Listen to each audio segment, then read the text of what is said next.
سورۃ النساء آیت نمبر 51۔ الم تر الی الذین اوتوا نصیبا من الکتاب یؤمنون بالجبت والطاغوت ویقولون للذین کفروا ہؤلاء اہدی من الذین آمنوا سبیلا۔ کیا آپ نے ان لوگوں کی طرف غور سے دیکھا جنہیں کتاب کا علم کچھ دیا گیا اور وہ جبت اور طاغوت پر ایمان رکھتے اور کافروں کے متعلق کہتے ہیں کہ ایمان والوں سے تو یہی لوگ زیادہ ہدایت یافتہ ہیں۔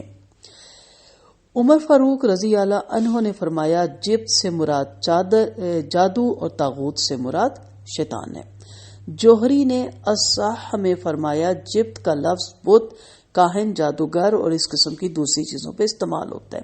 اس طرح ایک حدیث میں آتا ہے کہ پرندوں کو اڑا کر شگون لینا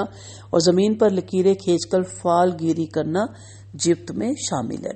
اور طاغوت سے مراد شیطان ہے اور ہر وہ شخص جو گناہ کی دعوت دے، اس پر یہ لفظ بولا جاتا ہے۔ عرب میں بتوں کے ترجمان ہوتے تھے جو ان کی زبان سے جھوٹ نقل کرتے اور لوگوں کو گمراہ کرتے، ان کو طاغوت کہا جاتا تھا۔ جبت دراصل اوہام اور خرافات کے لیے ایک جامع لفظ ہے جس میں جادو، ٹونے، ٹوٹکے، جنتر منتر،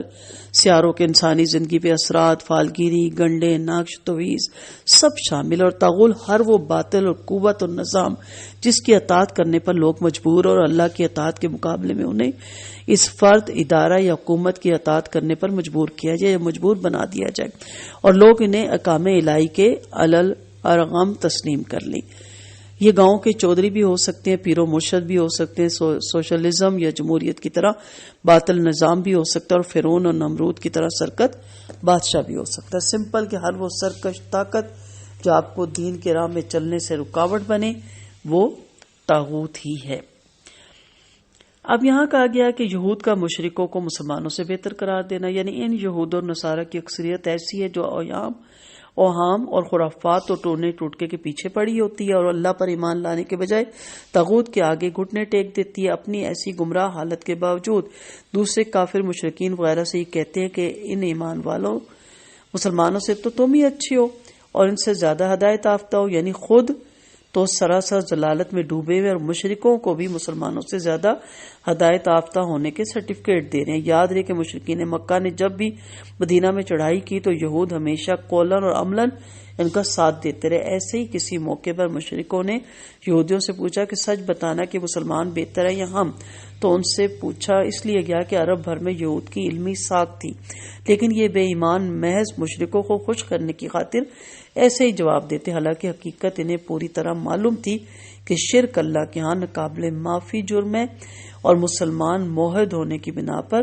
مشرک سے 1000 درجے بہتر ہے۔ لیکن وہ کیا کہتے تھے کہ نہیں، آپ بہتر ہو، یعنی مکھی کو بیٹھنے کے لیے گندگی چاہیے، سو انہیں مسلمانوں کی مخالفت کے لیے سب سے بہترین ہواری مشرکین مکہ ہی تھے جو ان کے ہم جیسے تھے، اپنے جیسے ان کی حرکات تھی۔ تو یہاں بھی دیکھ لیں کہ انسان اپنے ہی مجلس کو پسند کرتا ہے، بدعتیوں کو پسند کرتا ہے، مشرکوں ہی کو پسند کرتا ہے۔ تو جب اہل علم سے پوچھا جائے تو انہیں واضح طور پہ بتانا چاہیے کہ یہ خرافات، یہ توہمات، یہ افکار، یہ اعمال، یہ مشرکانہ ہے، اس سے اپنے آپ کو بچاؤ، اس سے اپنے آپ کو دور کرو۔ وآخر دعوانا ان الحمد للہ رب العالمین۔